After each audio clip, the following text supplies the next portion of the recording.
Nah, ini beberapa quotes-nya. Almost all of our sorrows spring out of our relation with other people. Hampir semua kesedihan, kepedihan, rasa sakit kita muncul dari hubungan kita dengan orang lain.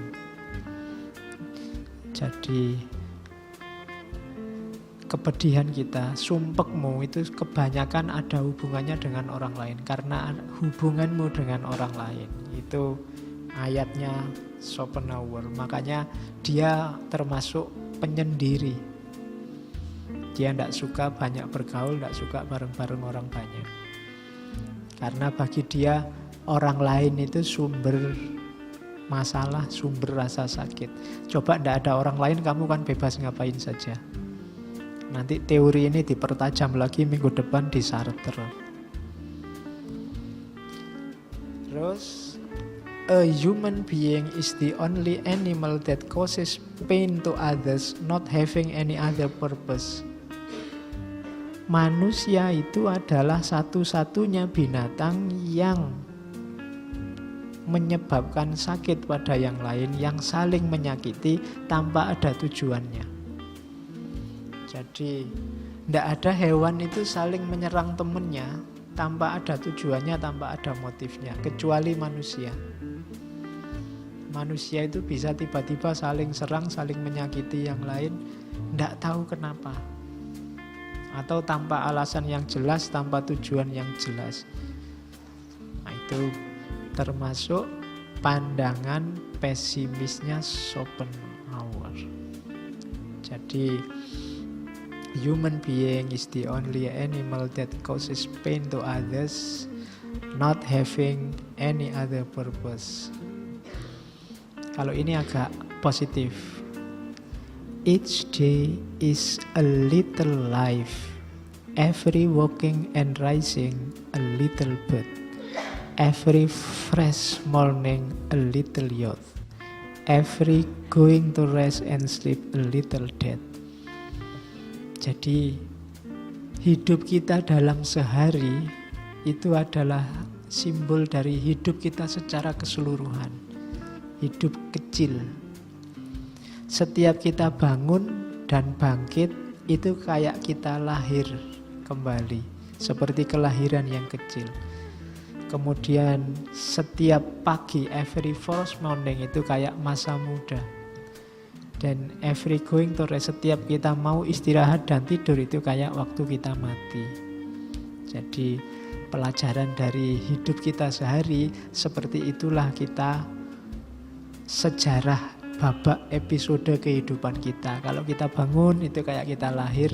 Kalau kita mengalami pagi itu kayak kita muda, siang waktu kita kuat-kuatnya, kemudian nanti sore waktu kita tua, dan kalau kita tidur mati. Kalau kita tidur itu simbol kayak kita mati. Jadi hidup kita siklusnya persis kayak keseharian kita. Jadi tidak usah capek-capek berefleksi, coba dibaca jagat hidup kita yang kecil, itu hidup kita sehari-hari. Nah, kalau ini kalimatnya bagus. Talent hit a target no one else can hit. Genius hit a target no one else can see. Orang berbakat itu menembak tujuan, hit, memukul tujuan yang tidak bisa dipukul oleh orang lain, yang tidak bisa ditembak oleh orang lain. Sementara orang jenius itu memukul tujuan, menembak target yang tidak bisa dilihat orang lain. Berarti orang jenius itu orangnya kreatif, bisa melihat peluang.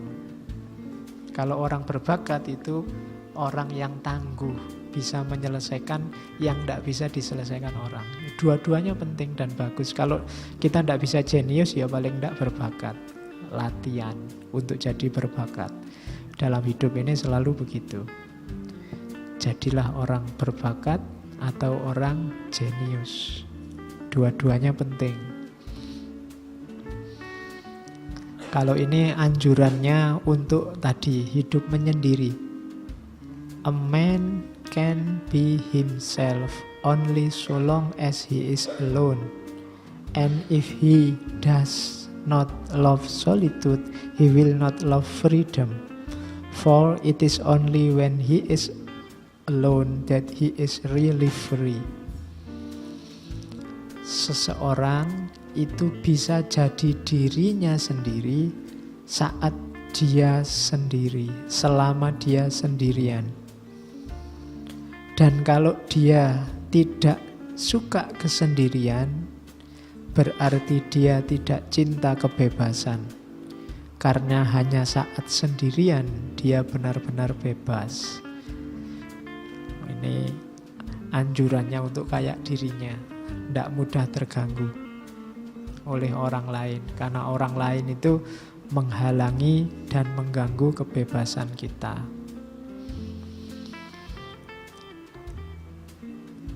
We forfeit 3/4 of ourselves in order to be like other people. Kita menipu diri kita 3/4-nya untuk mirip orang lain. Jadi kalau hidup kita itu totalnya 100%, 75%-nya hidup kita itu hanya niru orang lain, padahal mungkin tidak cocok sama kita. We forfeit 3/4 of ourselves in order to be like other people. Jadi kita menipu diri kita, padahal kita tidak begitu, tapi kita paksakan begitu. Itu 3/4-nya dari hidup kita, 75%-nya hanya untuk niru orang lain. Biasanya ini gara-gara tren, gara-gara mode yang sedang in dan seterusnya. All truth pass through 3 stages. First, it is ridiculous. Second, it's violently opposed. Third, it is accepted as being self-evident. Semua kebenaran itu melalui 3 level. Pertama-tama dia diketawakan.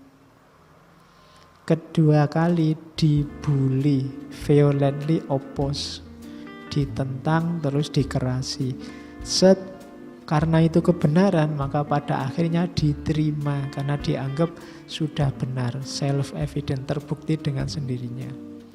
Jadi kalau kalian besok punya kreasi-kreasi pemikiran baru, gagasan-gagasan baru, tidak perlu kaget kalau pertama-tama diketawain. Loh, diketawain kok masih jalan terus, masih berkembang terus penelitiannya. Biasanya terus dibully, dikritik, dimarahi, didiskriminasi, macam-macam. Tapi kalau itu memang kebenaran, pada saatnya dia akan diterima. Kadang-kadang sampai ilmuwannya meninggal baru diterima. Kayak gagasan-gagasannya Schopenhauer ini kan banyak yang diterima belakangan. Awalnya diketawakan, kemudian dikritik, dibully habis-habisan, dan akhirnya terbukti sendiri bahwa itu benar. No rose without a thorn, but many a thorn without a rose. Oh, ini kalimatnya rada romantis. Tidak ada mawar yang tanpa duri, tapi banyak duri yang tanpa mawar. Jadi ya kamu tafsirkan sendirilah, cari contoh konkret sendiri di mana durinya banyak, tidak ada mawarnya sama sekali. Tapi kalau ketemu mawar itu pasti ada durinya. Tapi kita banyak ketemu duri yang tidak ada mawarnya sama sekali. Ditunggu-tunggu tidak muncul-muncul mawarnya, isinya duri terus. Ada yang kayak gitu. Jadi no rose without a thorn, but many a thorn without a rose. Terakhir, buying books will be a good thing if one could also buy the time to read them. Membeli buku itu sesuatu yang bagus kalau kita juga membeli waktu untuk membacanya. Ya, karena kan Kebiasaanmu kan gitu, nek ono buku wae pesen ya, beli ya, ning ya ora diwaca. Jadi kalau beli buku ya dibaca. Buat apa buku cuma ditumpuk di kamarmu sampai beleduken, sampai dimakan kuning-kuning itu sampai wah ndak karu-karuan. Kadang-kadang ku tahan kopi.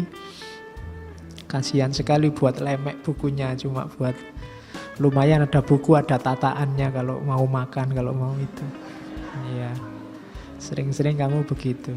Maka dimarahi oleh Schopenhauer. Buying book will be a good thing if one could also buy the time to read them. Membeli buku itu sesuatu yang bagus kalau seseorang dapat meluangkan waktu buying time, meluangkan waktu untuk membacanya. Yo diwaca biar ilmunya tambah.